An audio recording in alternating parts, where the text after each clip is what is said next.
All right, let's get started. Good to see everyone on this rainy day, at least here in Boston. Although I could probably guess in London as well. So we are here for our third works in progress. Today we are going to be hearing from Ellen Cushman. So Ellen Cushman is Dean's Professor of Civic Sustainability and Professor in English. As Dean's Professor of Civic Sustainability, Ellen's research explores the perseverance of people made possible with reading and writing. She's currently co-leading a team that is developing a digital archive to support the translation of Cherokee language manuscripts housed in museums and archives around the country in an effort to advance language perseverance and preservation efforts. This project, the Digital Archive of Language Persistence, is one of the Humanities Center's signature digital projects. So the project is now just focused on the Cherokee language, the language of Ellen's people. The plan is to expand the project to include other Indigenous languages, beginning first with the Anishinaabe one, a task that Ellen is undertaking with our distinguished visiting professor in residence of the Humanities Center, Gordon Henry.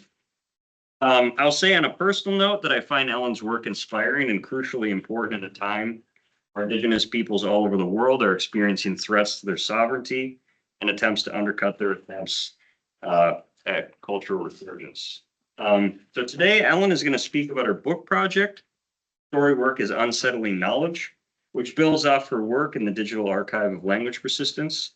So let's take a moment and welcome Ellen.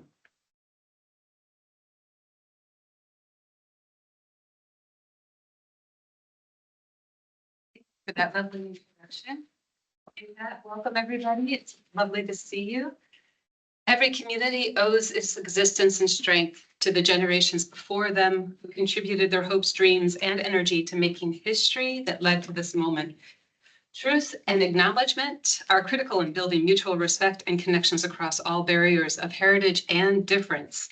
I acknowledge the territory on which Northeastern stands and the surrounding areas of Boston and Cambridge as the original lands of the Wampanoag and Massachusetts people. The state of Massachusetts is home to the Mashpee Wampanoag, the Wampanoag tribe of Gayhead, Apana, and the Nipmuc nations. We acknowledge the New England region as the territorial home of the Haudenosaunee Confederacy, the Wabanaki Confederacy, and the Algonquin peoples. With this land acknowledgement, I also wish to acknowledge Indigenous peoples' right to persist in and with our languages. Osio Nagada, Tohichu, Solo Li Dawadowa, Chichaligi, and Hiya. Just very quickly introduce myself in the Cherokee language for you. Cherokee have proven themselves to be prolific writers in the language since the early 1820s, when a Cherokee man named Sequoyah first introduced the 86-character Cherokee syllabary to his people. Today, around 2,000 language manuscript pages of Cherokee language documents inked in the Cherokee syllabary can be found in archives around the United States. Written between 1880 and 1960s, these documents include church records, remembrances, speeches, letters, and governance documents, what we call the quotidian literacies of Cherokee life. While this documentary evidence offers insights into Cherokee life, knowledge, stories, and governance during times of great uncertainty, we haven't yet figured out how to read these documents as something important. The fraction of these that have been translated were considered to be little more than memory prompts, quint missives, or pedestrian meeting notes, but their fuller significance as records of Cherokee lifeways in practice becomes clear when fully translated. So today I'd like to take you behind the scenes to a book project I'm working on called Cherokee Lifeways, Hidden Literacies of Collective Action. And it's going to tell the stories of church deacons mustering teams of diggers to bury the dead during the Spanish flu, of townspeople who, despite the abject poverty of the Dust Bowl era, modeled self-sufficiency and generosity, of elders speaking during ceremonies to convince men to continue in Cherokee lifeways, despite the ravages of war and the corruption of money and drink. Of Cherokee men teaching each other to read and write in Sequoyah syllabary while incarcerated in the Oklahoma State Penitentiary, and of community leaders drafting governance documents that would eventually become the federally recognized United Kituwa Band of Cherokee Indians.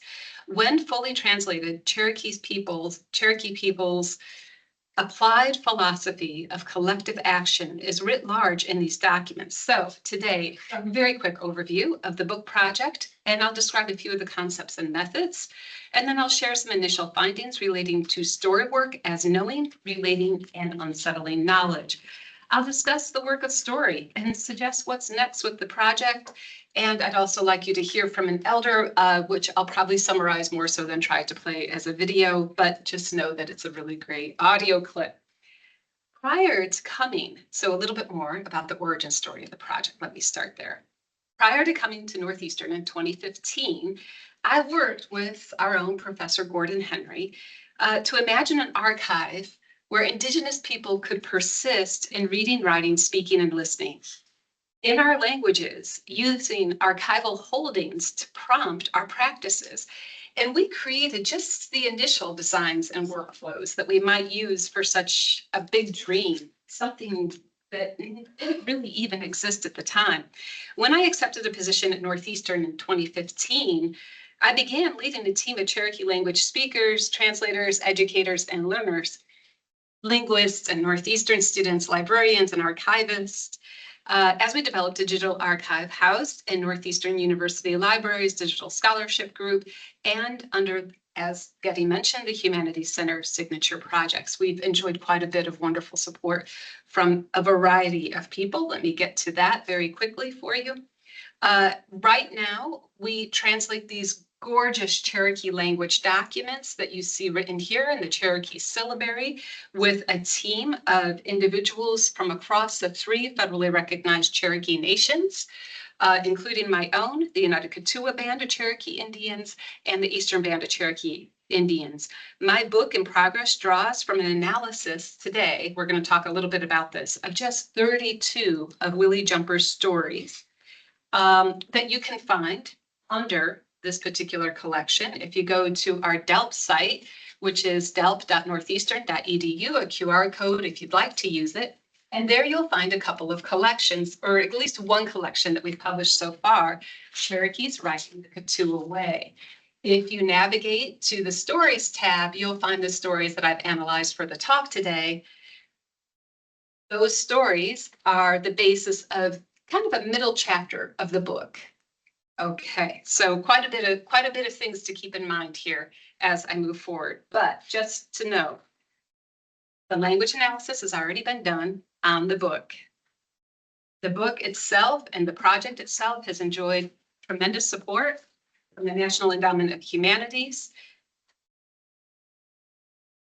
I'm not saying anything more about that. Moving right along, the Henry Luce Foundation, the IMLS, as well as the National Archives, and most recently from the Mellon Foundation.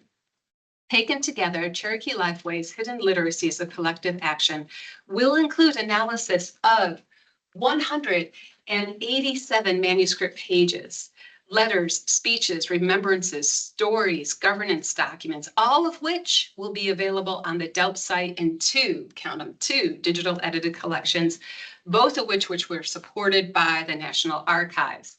Let me hop into concepts and methods informing this work. When we think about hidden literacies, I'm thinking here of early American literature and literacy scholars, and specifically Christopher Hager and Hilary Weiss, who developed a digital edited collection examining hidden literacies of early American and modern life with other scholars from across the country. In that edited collection, they really wanted to provide students and professors a breadth of American literacies that remain largely hidden.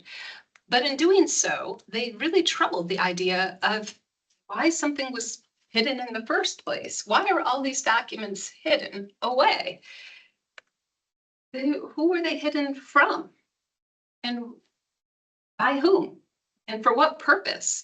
And I bring that type of interest to the investigation of day-to-day writings of Cherokee people to help us better understand how Cherokee lifeways of collective action were written in these documents, but also to further demonstrate the power of everyday literacies, everyday stories, particularly during periods of great uncertainty and social upheaval.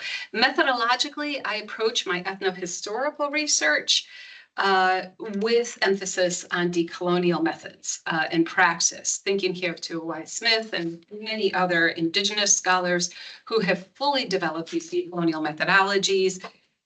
And I tend to do so with a great emphasis on reciprocity, responsibility, and relationship, things that you'll hear me talk about all during my talk today. I've been publishing for the last 5 or 6 years several different articles tracing the methodologies that I've used, tracing the work of initial archiving that we've done, and following very closely the interlinear gloss translations that my peoples developed to analyze our data.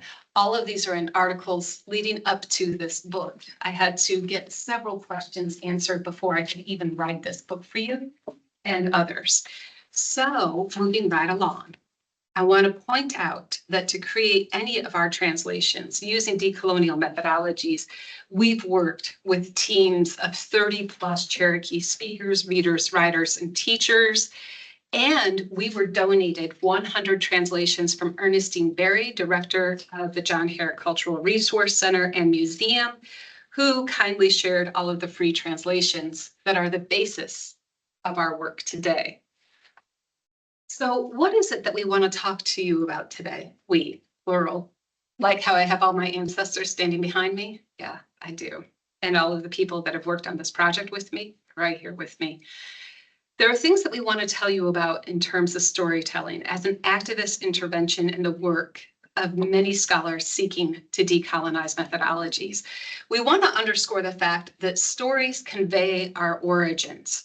Stories help us imagine livable futures in the elsewhere and the otherwise. And stories, if we're bold enough to read them in Indigenous languages with the people who spoke those stories, can help us repattern our existence.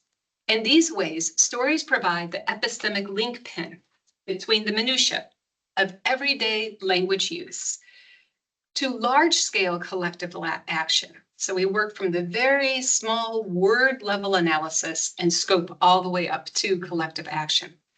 Let me tell you how we do that by first talking a little bit about story work and knowing. Between 1964, between February 11th and February 12th, 24 hours in 1964, Willie Jumper hand wrote in the Cherokee syllabary 140 pages of stories, observations, and remembrances. He was known by his Cherokee name, Sequanad, and he was a Baptist minister and a preacher of Cherokee and Creek ancestry. And he would have been about middle age when he was writing stories like this one. And he was writing these stories for anthropologists, Jack and Anna Kilpatrick. The Kilpatricks had asked Willie Jumper to travel around the hills and hollows of Oklahoma and gather precious documents written in the Cherokee syllabaries, medicines, formula, stories of ceremony and cultural practice that those anthropologists found very, very powerful. Willie Jumper obliged, but then in one 24-hour period, he wrote 140 pages of Cherokee syllabary documents like this in a ledger.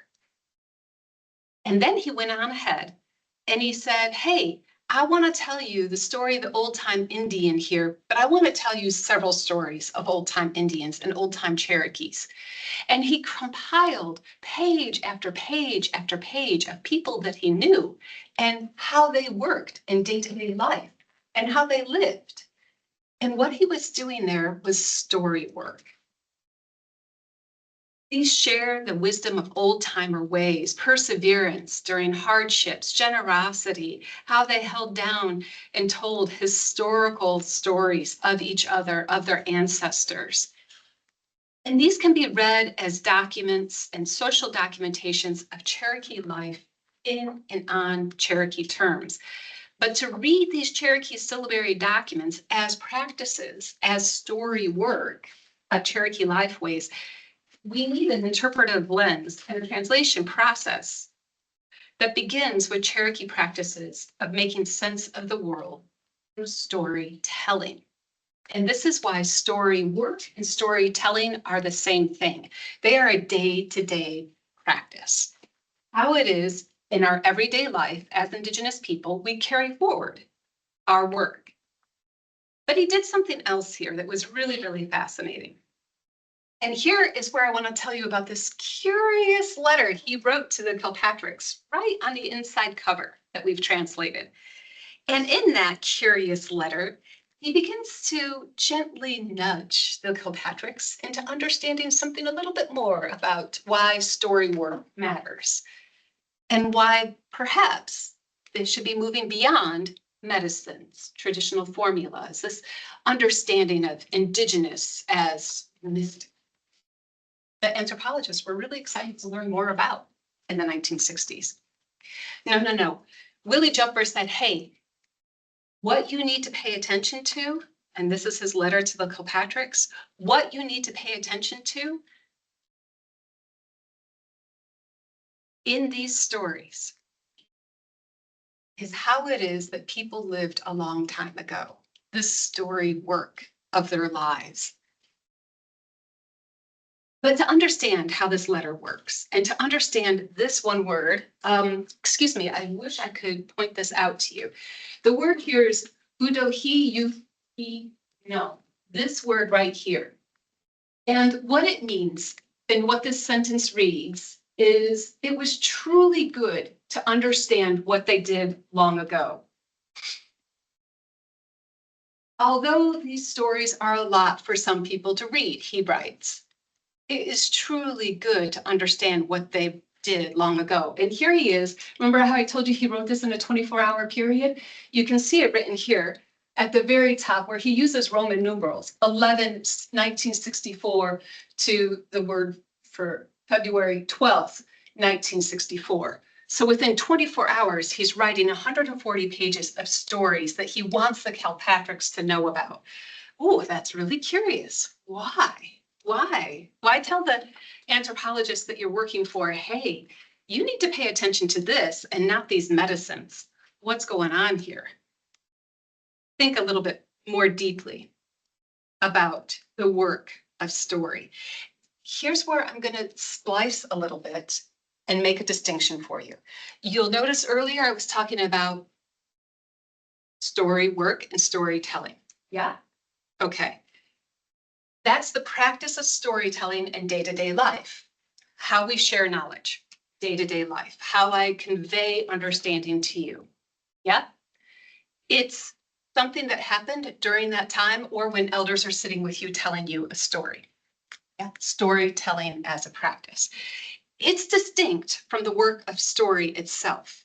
Story, as you might think of it, that's a letter, but as you might think of story, this is the literary object of story that typically people look at and think about as story, or the literacy artifact of story, depending on what discipline you're working with. It's a document, it's a standalone document. You would analyze that as an object of analysis.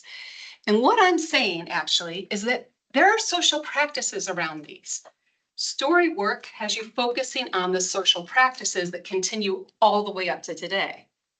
The work of story is something different altogether. The work of story does different things. And this, I think, is what Willie Jumper is after. I am completely off script, and I want to apologize for that. So it'll be a lot of fun. I'm going to kind of more quickly run through the rest of the talk. And what I want to point out to you is the ways in which this one word, udohi, comes to be so hugely important in this entire sense of work that he's doing, because we found this word alone, udohi, right here, this word, we found that used over 30 times in the stories that we were reading. And here's the interesting thing about that. Its free translation means and truly. And truly. Kind of a curious way of saying truly, especially when Cherokees typically say duyukta. for true or truly. Duyukta means a good path, a straight path, a good way forward. Duyukta, a true path, okay? So duyukta is our more familiar word, but Willie Jumper brings in this very complex word that even has a complex parsing. And guess what that parsing says? That parsing, we had a Cherokee linguist walk us through this because it was really complicated. Our morphemes build in interesting ways. I'm not going to talk too much about that, but just notice that we do some interlinear glossing here with this one word. And this is the kind of analysis that we're doing for all of our stories, right? Interlinear gloss translation with communities of practice so that we continue language learning, our story work. That's the work of DELP. But here in this story, this one word comes to mean so very much because you'll see the root of it, this do and this he, do, he right here, that means proximity to our sacred fire. It means a peaceful way. It means a balanced way. In Cherokee, we still use this word. We answer each other, are you well? Yes. Doichu, are you well? Are you peaceful? Are you balanced? Are you whole? Are things going well for you? Osibu, I am close to the sacred fire. I am balanced. I am whole. A very rare word indeed. John Chewy, who you might hear from later today, actually talks about these very rare words and how he heard his elders using them, but people don't say them today. They would more likely say doyukta. They wouldn't use udohi yuhi no, which is actually a really powerful word because it's saying, in essence, you're truly a Cherokee person. You're enacting a good Cherokee way when you remain close to the sacred fire, when you're doing things that good Cherokee people do. Remember Sequoia, who I mentioned earlier? He created the syllabary, kind of a big name Cherokee guy. The gift that he gave his people was so huge, we're even using it today. He created an 86 character writing system and he gave it to his people. Guess how many times the story of Sequoia has the word udo, he, you, he, no used in it? Guesses? Guesses? No, no guesses? 7 times. That's a large number of times, the most out of any story. So here this one person is living the most truly Cherokee way of remaining close to his people, creating something so powerful that it continues to give to us, even today. And so what's so very important about these hidden literacies is that when you sit with them and you read them as closely and you think of the stories that they're trying to tell you, you enter into the practice of carrying on our knowledge at the same time as you're persisting with our language. It's kind of a whole enchilada, exactly what Willie Jumper probably wanted when he penned these beautiful documents in such gorgeous script. He's using dots in between each word, for example, just so we're sure where the word boundaries are. He didn't have to do that. He was writing that for us, future generations. All right, let's talk a little bit about then the work of stories. Now we can get here. We've talked about storytelling and we've talked about story work. What about the work of story? That's not just a clever turn of phrase. She thinks it might be a clever word of a turn of phrase, so she just gave herself a silly compliment. But then looked at Laura for confirmation, and Laura's just kind of smiling nicely at me, so I know that it's probably still needs a little bit more work. That's a work in progress, right? Okay, moving right along. First things first, the work of story. It enacts a relationship and reciprocity. How does it do that? How does it help us understand that? Let me turn again to Willie Jumper's stories and the use of that word. Willie Jumper's stories provide culturally valuable representations of practices, staying close to that ceremonial fire, out of which Cherokee collectives can grow. And seen in this light, Willie Jumper's stories speak to humanistic disciplines more broadly. Stories reflect social practices that are the hidden infrastructures of collective action. Stories serve as hinges, following Carolyn Levine, between the storyteller's specific community and the collective life of a people, right? So they're a hinge. They help you preserve the interiority of your Cherokee community, but then they teach you how to live in future generations, and they help you enact an exteriority. As with the door of these stories, it isn't always open for outsiders to read. Sometimes it's hidden. Sometimes it's written in a code or a syllabary that you really can't understand unless you're working with your people to continue those practices, and then you can understand it. That kind of cultural reading and a continuance of practices, Troyer asked for those studying Native American literature to do. The original grounding and languages of story help us understand the continuation of practices. And so they create this continuity of past practice to collective action today, of our ancestors' words to our knowledge and continuation of that knowledge today, our past, our present. And they help us build this collective upward and outward from just one tiny word. You might see in this image one tiny word at the center and how it builds and builds a collective, cohesive group and growing together around. Imagine Udo, He, You, He, No being that center fire of our ceremonial practice in this particular diagram, which is why I've chosen it. Moving right along. Individual words create collective practice over time, and they build up and outward. Okay, so there's an right on. Other work of story that codify Cherokee lifeways. It's patently obvious, but actually they do something more for us. They help us keep the continuation of our ancestors' practices, right? Building upward and outward. They help us all persist. When we're able to work with our communities to understand what those stories mean and how they help us persist. They also help us understand knowledge a little bit differently. For the work of story is the work of knowledge keeping, right? But it's a different kind of knowledge than you might find at a university where people are writing articles about it, or articles about particular translation methods, for example. The work of story here is really what keeps you closest to the sacred fire. It's really about Cherokee being and doing in relation to that sacred fire that enables the historical, linguistic, and place-based ways of being and doing as totalities of thought with their own structuring logics. And this is a really important point. The work of story also provides the structural logics of persistence.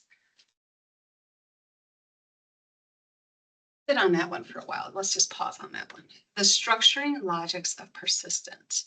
How it is that a people's typically hidden from outside view, put on reserves or put into ghettos or put into barrios, for example, people's shunted out in the elsewhere and the otherwise. How are they able to persist? They're cut off from resources, they're cut off from nationhood, they're cut off from their own history, their own family. How do they persist? Stories. And so the work of story provides that structuring logic of persistence, not just for Indigenous peoples, but for all peoples, especially peoples occupying the elsewhere and the otherwise. Willie Jumper's ledger serves as story work to unsettle knowledge because it both documents and provides for the continuation of Cherokee lifeways. It demonstrates a mutually sustaining relationship between preservation and persistence. Willie Jumper's stories serve to archive knowledge of the language, culture, and history in and on Cherokee terms, and they evoke a powerful form of collective citizenship and community building. As intended by Willie Jumper when he penned that ledger in beautiful Cherokee script over one 24-hour period in 1964. Truly, it is good to read about what they had done so long ago. And with that, I want to spend a little bit of time visiting with folks. And I wanted to share with you if I can, but I don't think I'm going to be able to. Let's hope. You can tell me if you can hear this. I want you to hear why stories and why this practice of story work and the continuation of story matters to folks like John Chewy, one of our elders actually working with our team. We're hoping. And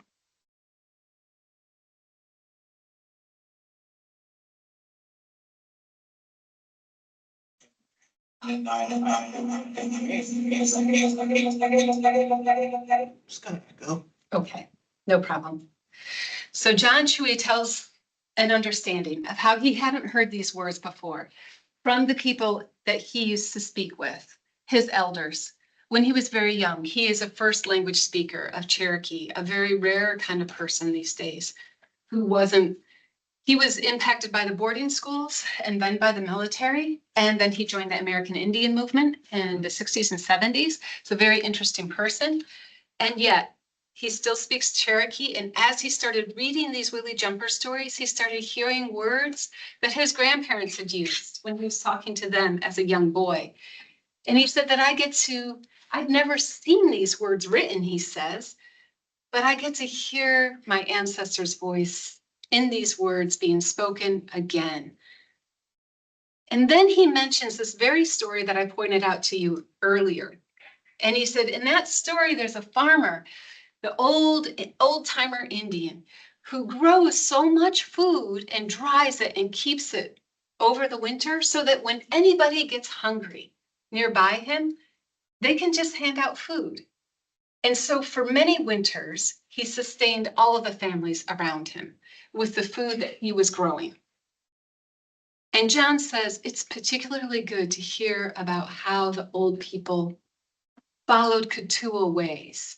And he uses the word for our people's, the old word for our people's Katua.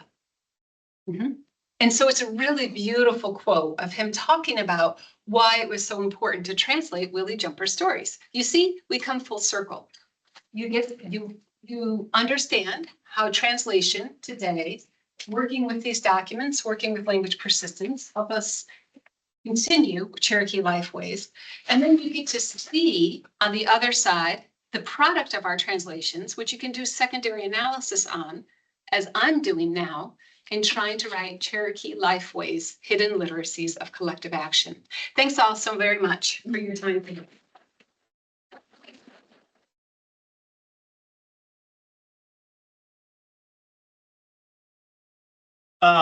So we got some time for Q&A if people have questions. The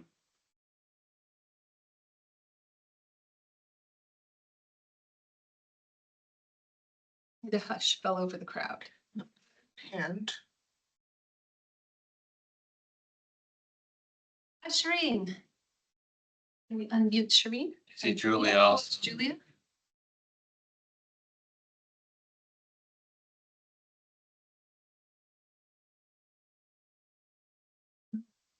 Julia?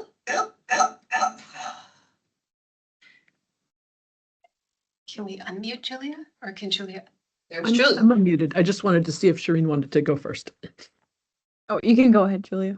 Okay, cool. Thank you. Ellen, thank you so much. This was really fascinating and so meaningful. I felt the resonance of everything I know about the Doubt Project in what you've told us. I am really fascinated by the relationship between Willie Jumper and the Kilpatricks, which I hadn't really been aware of before.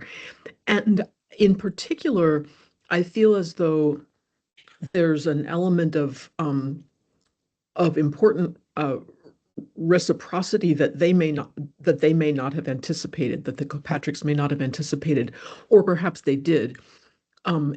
And I wonder if there's more that you can tell us about how that relationship took shape and what the Kilpatricks may have taken on board as anthropologists from the ways that Willie Jumper communicated with them and the kinds of information or the kinds of narratives or the kinds of framing, the understanding that he provided about how to absorb and understand the stories that he was sharing with them.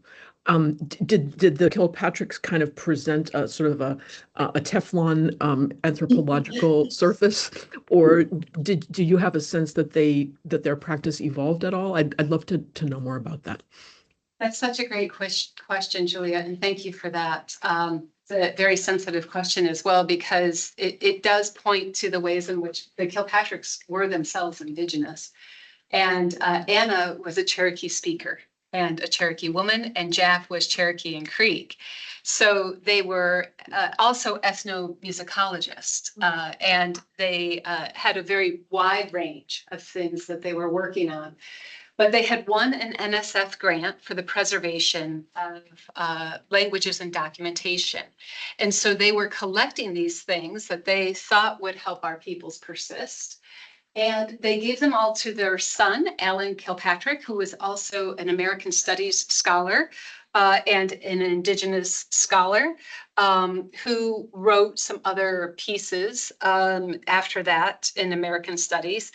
Alan retired from academia and moved to, I believe, Belgium. And he described giving and donating, handing off all of these Willie Jumper manuscripts to the Yale Beinecke, because he wanted them to still be helpful. And he thought that in his parents' spirit, they could still be helpful if they were well taken care of. And so he handed off all of these documents to the Beinecke. And then Lisa Conathan at Williams College, who used to be at Yale, who is much like yourself, Julia, a digital archivist, she went around and she digitized the entire collection with the help of Cherokee people to make sure not to digitize culturally sensitive materials. And then Lisa started working with Ernestine Berry and them all. And so it became this full circle, Julia, of the Kilpatrick's work being handed down, legacied through these other archives and through their son and through other Cherokees, picking up these documents, reading them again, and actually using them for these practices. Lisa Conathan introduced me to Ernestine Berry. When Lisa found out, hey, Ellen, you need to know about these translations and these documents. All of that is to say that while they may have been gently nudging, while Willie Jumper may have been gently nudging the Kilpatricks to be more capacious in what they were thinking about in terms of Cherokee lifeways, they were also very close and very dear friends. And there are letters between them. And those letters were very telling. And Alan Kilpatrick has written about those letters between them, Julia. So there's an entire scholarly thread about that relationship that was kind of dear and touching. Thank you for that question. Thank you for the very helpful answer to the very ignorant question. I appreciate it. Let's see. Did Shireen have a question? Oh, Shireen, you had a question earlier. Do you still have one? You actually partially answered it in your answer. But I was also curious about the process of having the Willie Jumper documents digitized and then uploaded to the Beinecke and how that happened. And I guess I'd love to hear a little bit more about Lisa's process too, in terms of the involvement of others and community members. Yeah, absolutely. And it would probably be best for Lisa to talk a little bit more about that. But I did get to just see Lisa talk about coming again full circle, because that's how our work does, right? We build and we build continually upward and outward. I just saw Lisa at the American Association, the Association of Tribal Libraries and Museums. And Lisa, Ernestine, myself, and Naomi Trevino, who's on our team, as well as the young Ernestine Berry library services person in training, Kendall Amerson, who's absolutely terrific, at Northeastern State University in Oklahoma, who's a UKB citizen and language learner. We all sat at a table and talked a little bit more about Lisa's process for getting in touch with Ernestine, and we filled in a few of those gaps. And then how it was, we had a really funny joke about Ernestine vetting me and making sure that I was a decent person and a good Cherokee woman to be working with somebody who could work across tribes despite some of the political complexities of working across the three federally recognized Cherokee nations. And so she and Lisa had a really good kind of, oh, do you remember when I asked you this moment, which was really lovely. All of that is to say that Lisa has built these relationships over time with folks and has maintained them for a decade beyond Shireen, and they still had a kind of warmth between them, which I was really happy to see. So it was a nice way in which digital librarians and librarians overall are helping to support the work of individuals and communities. Thank you, Shireen, for that question. Thank you. Oh, I'm sorry. Hi. Hi. My name's Tiana Owl. I'm an Eastern Band Cherokee. Tiana. Yeah, thank you. So I find it surprising that anthropologists, I mean, it's the modern lens looking back, but 1964 wasn't that long ago. But I'm wondering, like, why didn't anthropologists sort of see the power of ethnography, the everyday life, the observations of just how people live?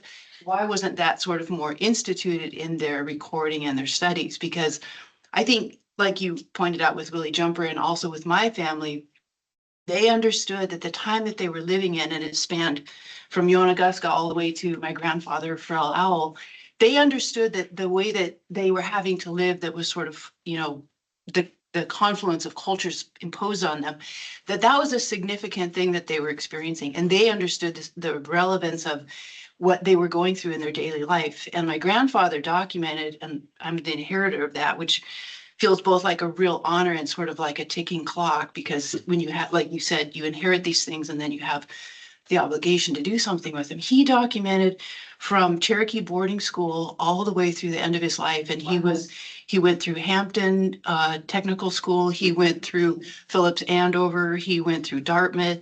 And then he had a whole 40-year career in the BIA as a superintendent on different reservations. So he documented his entire life. I think sort of knowing, like, everyday life is where the essence of the spirit is.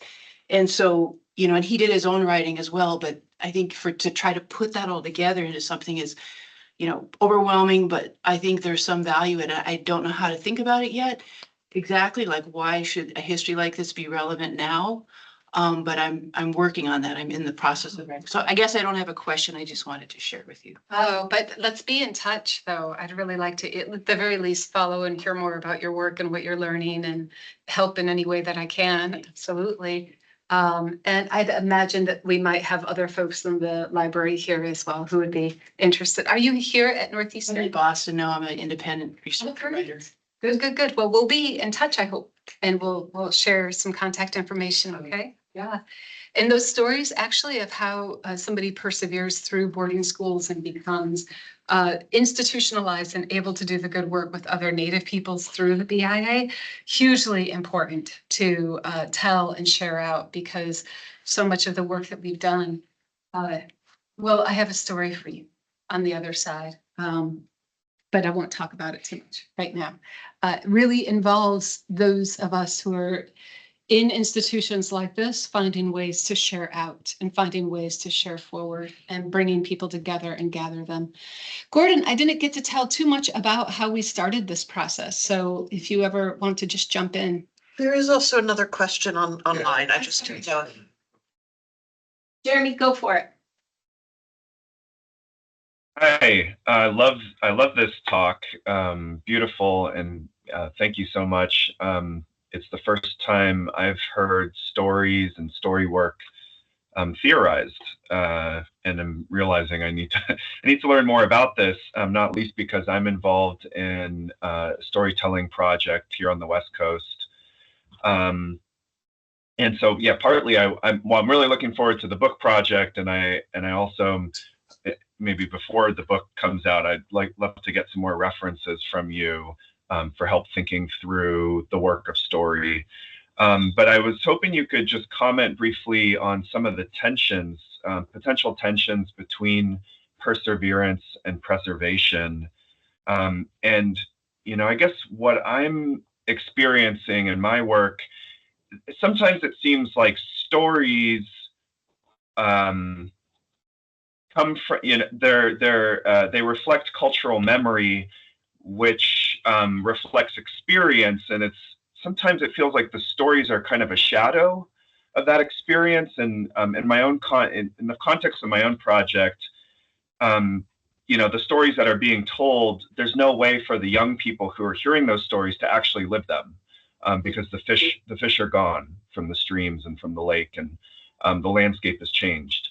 And it's kind of sad thinking of things that way. And I'm really looking for resources to understand better the work that story can do. But it does feel sometimes like stories are a shadow of the experience. And so anyways, I guess the way that I'm framing that as a question is potential tensions between perseverance and preservation. Yeah, that's a great question. You're getting to this idea of the hauntings of modernity and how it is that it's created ghosts that we inhabit in our stories. And I really appreciate that question, Jeremy. In terms of nuts and bolts, happy to share my talk and bibliography with you. And there's an article coming out in Literary History about stories. And I'll give you an advanced copy of that if you're interested, and be able to see some of these other resources. All of which is to say the haunting of modernity and how it has so impacted land and place and the like, puts even more pressure on perseverance. And the stories that the elders are telling, even if the landscapes are looking different, they might be able to help folks imagine possibilities for future generations, or imagine ways of healing, imagine ways of being and doing differently.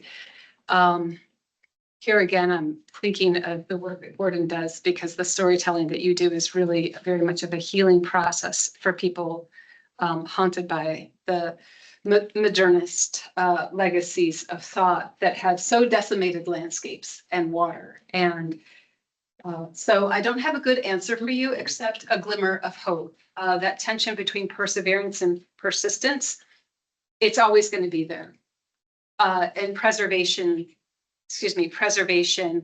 and perseverance. I'd like to try to see them as mutually sustaining practices, but I understand that there are also times when the cycle isn't moving upward, but the cycle that can be reversed, and it can move downward as well. And then that downward spiral is something that is a very important cautionary tale for us as well. And that's where preservation, at least in terms of things like arboretums or museums from the Progressive Era, because remember, there was so much land decimation during the Progressive Era, that they thought it would be a great idea for us to gather one specimen of every tree, or maybe more specimens of each tree, and create an arboretum for it, or create the Peabody Essex Museum, so that we can remember what these animals used to look like, so that we can remember what these trees used to do, so that we can create these ecologies of thought again. The tension is very real, Jeremy, and it's everywhere present in the hauntings of Boston. And you're right to point it out as something that's happening right now, where people are lauding Andrew Jackson, for example, and lauding the Progressive Era as part of a political platform of a greater time or a better time, without recognizing the incredible destruction and efforts of preservation that went into it during those times, because people understood, if we don't try to document and create testimony and create arboretums and create spaces for people to imagine what this place used to look like, how diverse these ecologies used to be, then we're not going to be able to imagine livable futures for ourselves and our progeny. And so I'm acknowledging only here, Jeremy, that icon that I showed you in my talk. It builds up, but it also builds down. It also destroys and goes into the ground. And then there has to be a resurgence of coming back out of it. So only that it works two ways. That's all I have to say, Jeremy. It works in both directions and then meets in the middle. And that particular icon came from the Cahokia Mountains, for anybody who follows Indigenous lifeways on these lands. Yeah, because I can't just like answer a question about preservation and perseverance without talking about the Cahokia Mountains. There you go. Sorry, folks. Yeah, I have a question that, Simon. yeah, so two questions. One which is probably easy to answer, but has the Cherokee syllabary, has that been in continuous use or? Yes. So it has been continually used. Yes. So Millions of pages of print. yeah, so there's no deciphering that's necessary because the knowledge has been Gotcha. continuous. And my other question is what the Willie Jumper stories are about. I mean, what those 140 pages, what's he writing about? Oh, he spans some very, very broad topics, from speeches people gave at stomp grounds to green corn dance ceremonies and different kinds of ceremonies, nothing culturally sensitive,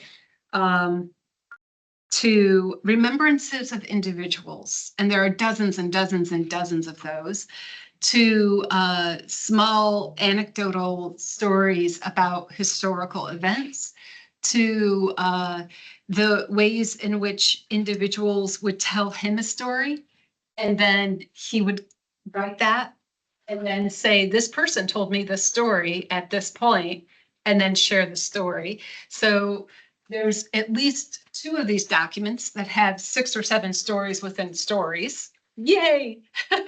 So that you actually see within that building out all of the remembrances and stories. They're a hugely important kind of a social document, in other words. So it was a great question. He just had this urgent need essentially to make sure that his knowledge, that there was some sort of preservation of his knowledge. Yes. And that knowledge was recognized as worthy of the anthropological record. That's, I think, getting to Julia's question as well. This is worthy of the anthropological record, Jack and Anna, just as much as any of our medicines are, probably more so. And here, and these are some of the most rhetorically sophisticated stories there are. People are amazed when they read them and they sit with them, if they are Cherokee language speakers, readers, and writers, because these words that he's using are words that were used so long ago and that they may have heard, but they're no longer in use. And that's something that John talks about. He says it's just wonderful to see these words again and to say them and to breathe life back into them. Well,